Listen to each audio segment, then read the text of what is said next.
If you saw someone collapse or faint on the ground, would you go over to help them? What if you were in a crowded subway? Maybe. What if you witnessed something much more serious? Would you try to help or tell somebody? Probably. Today, we're going to discuss the bystander effect and somebody named Kitty Genovese. Kitty Genovese is the person who inspired the interest in the bystander effect from the psychology community. Hi, welcome to Psych Papers, a podcast of bad content where we discuss psychological studies and conduct research of our own. I'm Chris Cole. I have a PhD in psychology, and this is Joseph. I'm his friend. Joseph, have you heard of Kitty Genovese? No, but I have heard of the bystander effect. Okay. Yep. It's basically the phenomenon where people are cowards and they're afraid of doing the right thing when called for. I think that's the scientific definition for that. Well, that's not a charitable take on it. That's not how psychologists approach things. You don't think they look at it just like, man, people suck? Kitty Genovese was a 28-year-old bartender living in Queens in New York in 1964. And she is now a staple in U.S. psychology textbooks. Okay. She was born in Brooklyn, New York, raised Catholic, and was known for her sunny disposition. After graduating high school, she worked clerical jobs before finding herself to feel more comfortable working as a bartender. Oh, man. She rose to become the manager of a bar and intended on opening up her own Italian restaurant. I don't know it. I don't know the end of this story, Chris, but the fact that you have all these details says all these seemingly menial details, they sort of add up and shape this person as a whole, and I dread the ending of this story. Yeah. So now on to the attack. Oh, no. I'm not going to go into details because it's pretty gruesome. You can look it up for yourself if you want, Kitty Genovese. But she was on her way home from work one day after bartending. And after she parked in her apartment's parking lot, a man who had followed her home attacked her with a knife. Jesus. She screamed out for help, and the entire attack lasted about 30 minutes. 30 whole minutes? 30 minutes. Jesus. Yeah. She died while en route to the hospital. The perpetrator was arrested about a week later and eventually died in prison while serving a life sentence. So why are we talking about Kitty Genovese? A New York Times article published 2 weeks after the murder claimed that 38 witnesses saw what happened but didn't call the police. Okay, I was waiting to jump in to ask that question. Like, how does someone pull off 30 minutes of a crime and there's no intervention whatsoever? That's insane. Yep. Right in front of her apartment building. Oh my gosh. That was filled with tenants. So quotes from neighbors saying they, quote, didn't want to get involved circulated, and eventually this story became emblematic of the callousness in big cities, New York in particular. So how could 38 people witness something so terrible and not do anything? In come the psychologists. Behavioral scientists. We have all the answers. Move over. Did somebody call Dr. Research? Oh, let me pull up my spreadsheet. I have questions to answer. Dr. Research, is that a cape? Are you wearing a cape right now? You can never be too ready. I need to fly into the scene and do some qualitative interviews. Behavioral scientists were interviewed and asked why nobody would help a victim. And sadly, none of them could offer a really good answer. Surprisingly, the killer provided an answer. When asked how he dared to attack a woman in front of so many witnesses, the psychopath calmly replied, quote, I knew they wouldn't do anything. People never do. This spurred interest in concepts called the bystander effect and the diffusion of responsibility. Social psychologist John Darley and Bib Latané started this line of research showing that, contrary to common expectations, larger numbers of bystanders actually decreases the likelihood that somebody will step it forward and help a victim. The reasons include the fact that onlookers see that others are not helping either, that onlookers believe others will know better how to help, and that onlookers feel uncertain about helping while others are watching. So it's like kind of like it's like a cat eating his own tail. Like, I think others will help, so I don't need to intervene. But everyone's thinking that same thought at the same time. Everything just feeds into each other. Yeah. Thus, the Kitty Genovese case became a classic feature of social psychology textbooks. Okay, Darley and Latané and their experiments will be the topic of today's episode. So, contrary to what you might think from watching TV or scrolling on Twitter, emergencies are not very common. They estimated that the average person will encounter fewer than 6 emergencies in a lifetime. First of all, I have no idea how you would go about measuring this. I think they pulled this number out of their ass. I don't know. Where's the data in the mind for stuff like, I guess reported incidents maybe? Like per household? I don't know. That's such a... I don't know. Yeah, I don't know how you... What constitutes like an emergency? Isn't that a census question? Like, does someone try to fuck with you today? Yes or no? If yes, how many times in the past 6 months have you been fucked with? But 4 potential responses: 1 to 2, 2 to 3, 4 to 5, 5 and more. Or I wish somebody would. Yeah, you want to fuck around and try out the 8th option? I wish you would. I wish you would. Very few emergencies, nonetheless. Sure. This is good and bad. Good for obvious reasons. Bad because if you do go through an emergency, you'll have to decide what to do based on very little experience. Right. Society dictates that we take action to help in emergencies. There are even places with the Good Samaritan law or duty to render aid. There's a whole Seinfeld episode about this where if you witness a crime and you didn't do anything to try to stop it within your power, then that can be a crime in of itself. Does it also apply to providing aid if you're like a doctor or a specialist that can provide support in that situation? I believe so. That's the duty to render aid. Yeah. Yeah. Like if someone said, "Is there a doctor here?" Like you can't offer help. You're not a medical professional. Like your theoretical knowledge. Like I'm a doctor, but an academic one. You wouldn't be able to offer much. Doctor research. Can you perform? Can you help? This man's having a cardiac arrest. Can you help us, doctor research? Yeah. On a scale of 1 to 5, what is his heartbeat like? Very fast, slightly fast, not that fast. Let me punch these numbers into my Excel spreadsheet and calculate the correlation. I'm looking up in R. It says that you are definitely having a cardiac arrest. So I want to confirm your hypothesis that you are indeed dying. What do we do? Let me Google it.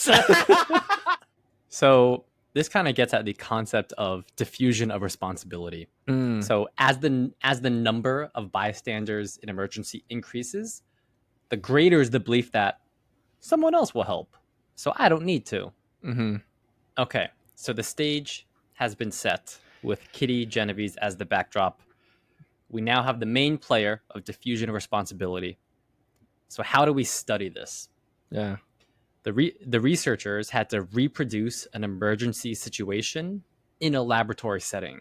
So the cover story was that students were invited to a study about how students adjust to university life in a competitive urban environment and what kinds of personal problems that they deal with. Students were asked to discuss their problems honestly with other students, but to avoid discomfort or embarrassment, they would be in separate rooms, would speak with each other over an intercom system. Oh, I see where this is going. I see where this is going. Clever psychologist. Yeah. So hold on, let's get the visual. Let me get the visual. So they're not looking at each other and they're talking through an intercom. So they're separated. Okay. So a student comes in, they're put in like an individual room and they have an intercom and they're told that they're going to talk to other students about their struggles and what they deal with as a student through an intercom. This intercom, they were told, would only allow one student at a time to speak. Okay. So only one person could speak at a time. Each student was given 2 minutes, after which the microphone for the next student would be activated for 2 minutes, and so on. Now, all of this was just the cover story. So what was actually going on? Okay. The most important part of this cover story was the way that students were divided into 3 different experimental conditions. So, group 1, participants believed that they would be talking with only one other person. So it's just a one-on-one conversation. Group 2 believed that there would be 2 other people on the intercom. So a 3-way phone call. And group 3 believed that there would be 5 other people on the line. So them and 5 other people, so 6 total. In reality, every participant was alone and all of the other voices were on tape. Of course. Yep. You gotta control those research methods and make sure they're standardized across participants and consistent. That's right. Yeah. Yep. Well, this affords you getting Confederates or actors in this situation. Just run the same tape over and over, which is even more consistent. I like that you're picking up the lingo, Confederates. Yeah. I learn. Yeah. No need to make any more Civil War jokes for us. We just say Confederates and we move on to the next point. Yep. Okay, so now that the size of the groups varied, some sort of emergency had to be created. Researchers decided that a very realistically acted epileptic seizure would be interpreted by most people as an emergency. So, as discussions over the intercom started, participants heard the first student, we'll call John, talk about his difficulties concentrating and problems adjusting to life in New York City. He also added, with some embarrassment, that he sometimes has severe seizures, especially under stress. Then the conversation switched to the next student. In group 1, the actual participant's turn came next. Whereas in the other 2 conditions, the participant heard the other students speak before their turn. The next time it was John's turn, the emergency occurred. John started to speak normally, but then began to have a seizure. Remember, this was all on tape. So in the original paper, they have a transcript of how the seizure sounds. And to sum it up, he basically starts stuttering a lot until it gets more serious. When he starts saying he's having a problem, can somebody help him out? He says he's having a seizure, and even that he's going to die. Now, the real test. Will the participant help in this emergency? Will they help the seizure person? It's all, I swear, all psychology studies are just like a prank show, like you said. You know what? The shame of this podcast, once we give it more exposure, it's like we're exposing magician's trick. You're a lot of people are gonna be wary going into these studies now, Chris. They're gonna be like, I don't think you're in trouble, buddy. I don't think I'm really shocking you. that is a big problem. That is a big problem. Usually at the end of the study, people will ask about hypothesis guessing. They'll ask you, hey, guess the hypothesis of the study. And if they correctly guess it, then you have to exclude them because they knew what was up. Really? So you'd be like, hey, and a lot of times, can you figure out my magic trick? Yeah. And they'll ask you, hey, did you believe that those were real people that you were talking to? And they'll say yes or no. And if they say no, I didn't believe that they were real people, then okay, we got to exclude you from the analysis. Interesting. I didn't consider that, but that's true, huh? Just checking in at the end. Yeah. Yep. Okay. So they've been talking on the intercom about their lives, struggles, and then John starts to have a seizure. Will the participant help in this emergency? Help was defined as leaving their cubicle and notifying the experimenter of the problem. They also measured the amount of time it took participants to respond to the emergency and try to help. They were given 4 minutes to respond, after which the experiment was terminated. So what did they find? As participants believed there were a greater number of other people present, the percentage who reported the seizure quickly, that is, as the attack was occurring, decreased dramatically. So more people, less helping. So in group 1, when it was just the participant and John, about 85% of people helped quickly as the attack occurred. That's pretty good. 85%. Pretty good. Yeah. Pretty good. Yeah. In group 2, where it was the participant, John, and one other person, 65% of people helped. So that's a 20% drop. In group 3, where it was the participant, John, and 4 other people, it was 30% that helped quickly. Wow. That's a big drop. Yeah. That is a big drop from 85 to 65 to 30. Yeah. And among those who didn't help quickly but eventually helped, the amount of delay in helping was greater when there were more bystanders present. So in group 1, the delay was 1 minute, whereas in group 3, it was over 3 minutes. God, I love these measuring tools. Finally, the total number of participants who reported the seizure at all, either during or after it occurred, varied among the groups in a similar way. All of the participants in group 1 reported the emergency. So when it was one-on-one, everybody reports the emergency. Only 85% of group 2 reported it, and only 60% of group 3 reported it at any time during that 4-minute period. As is in the real-life case of Kitty Genovese, it's easy to immediately say all of those people are simply uncaring toward the victim. The researchers are quick to point out that this was not the reason for inaction. All of the participants in the study reported experiencing a great deal of anxiety and discomfort during the attack. And they commonly had trembling hands or sweaty palms. What the researchers wanted to convey that they were under social influence by the presence of multiple people. It was more about creating indecision than it was about cowardice. Yeah. Yes. It's not that the participant thinks that this person doesn't need help, is that it creates, a level of uncertainty. Should I be the one to help? Are others going to help? Whose responsibility is it? Interesting. So this goes back to diffusion of responsibility. As the number of people in the group increased, people felt less personal responsibility to take action. It was easier in groups 2 and 3 for the participant to assume that someone else would handle the problem. It's important to note, too, it's not only the responsibility for helping that is shared when others are present, but also the potential guilt or blame for not helping. If you're the only person in an emergency and you don't help, the shame falls squarely on you. Whereas in a group, you can say, well, they didn't help either. Shared responsibility. Yeah. Or passing the blame, I guess, to each other. There's like a shared guilt, or you can pass the blame. Well, everyone else didn't help, so why would I? Yeah. Bummer. There's also this concept.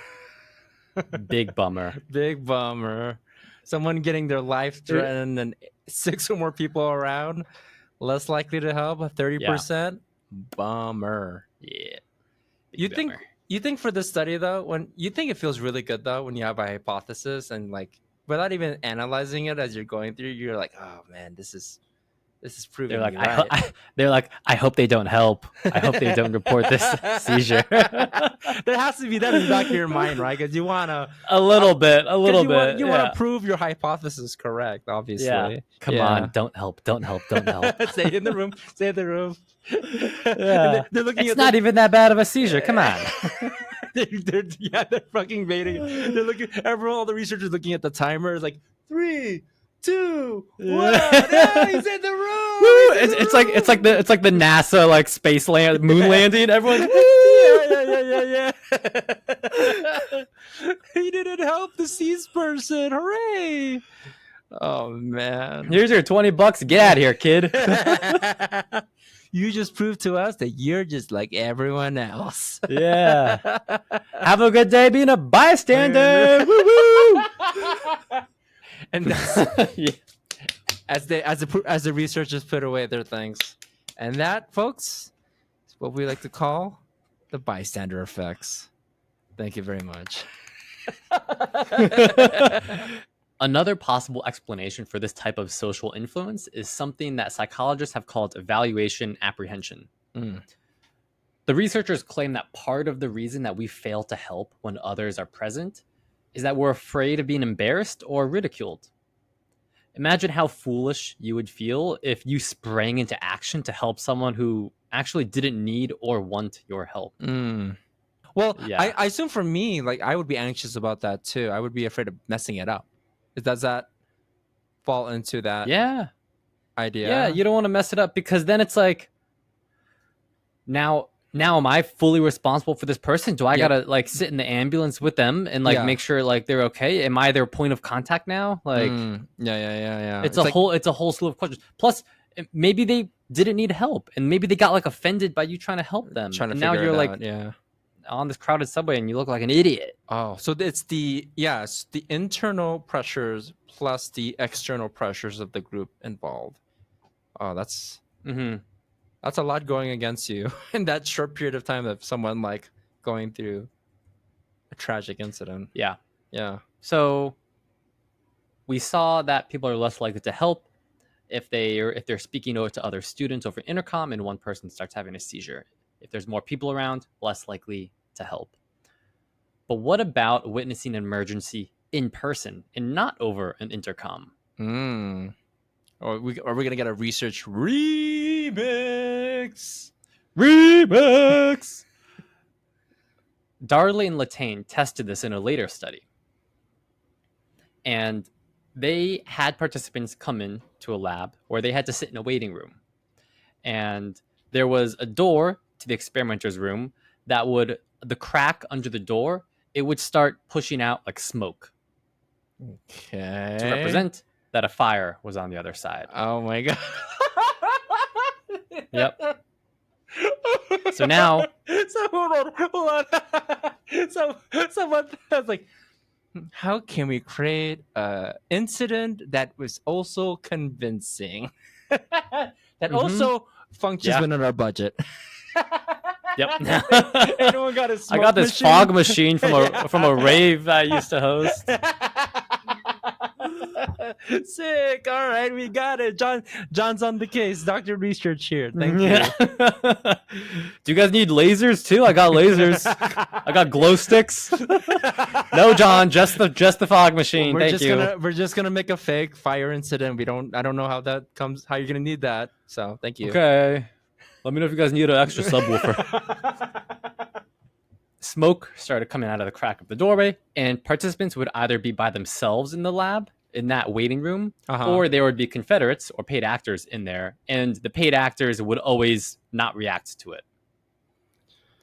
And so, as you can expect, when people are alone, when it's just them, 55% of participants reported the smoke within the first 2 minutes. When there were other people in the room, only 12% reported the smoke. Oh my gosh. Yeah. It is a strong effect. It's not just like an effect. It's pretty strong. It's pretty clear, yeah. After 4 minutes, 75% of the alone participants had reported the smoke. But no additional participants in the group settings ever reported the smoke. So only 12% ever reported the smoke. Oh, wow. If you see other people not reacting or not intervening or concerned, you're like, okay, I guess this is fine. Yeah, this reminds me of that one episode we did about sort of group conformity as well. I wonder how that also plays into this. Yeah. Because had no inaction that also sort of maybe encourage or groomed you to also take no action as well. Sort of mirroring that behavior. So this may seem pessimistic, but this body of research can help change our behaviors. Being aware of the bystander effect can help people make the extra effort to intervene in emergency, even if others are around. Or add research. to the decision like, oh no, I'm having the bystander effect right now. Am I? Is there 5 other people? Damn, I'm in a group. I'm not by myself. I'm not likely to help. Darley and Latané, where are you? Get out of here. Where are you? Where are you hiding? Get out of Researchers come out with a notebook. Damn it. He's on to us. They caught us. Oh, you next time. we'll get you kids next time. You'll see. We would have gotten away with it too. Research has even shown that people who have learned about the bystander effect are more likely to help in emergencies. So there is an upside to this, and to spread the word. The bottom line is never assume that others have intervened or will intervene in an emergency. always act as if you are the only person there. Wait, so have they proven that knowing this effect will increase the likelihood that you'll help? Yep, that others will help. If Okay. people know about this effect, they're more likely to help. You hear that, folks? Now you don't got an excuse. Now that you listen Yep. to this episode, No excuses now. if you're on the You bus could right play now, ignorant before. yeah. Nuh-uh. You're gonna, this is gonna be the first thing in your mind. Shame. You gotta play doctor now. Yeah. Is there a doctor in the room? I'm not a doctor, but I ain't one fucking bystander if I ain't one. I'm a lot of things, but I ain't a bystander. You can call me a piece of shit, a worthless, no good for nothing, but don't you call me a bystander. Yeah. Make sure to check out the follow-up research episode following from this that was inspired by the bystander effect. So make sure to check that out. All right, thanks. Bye.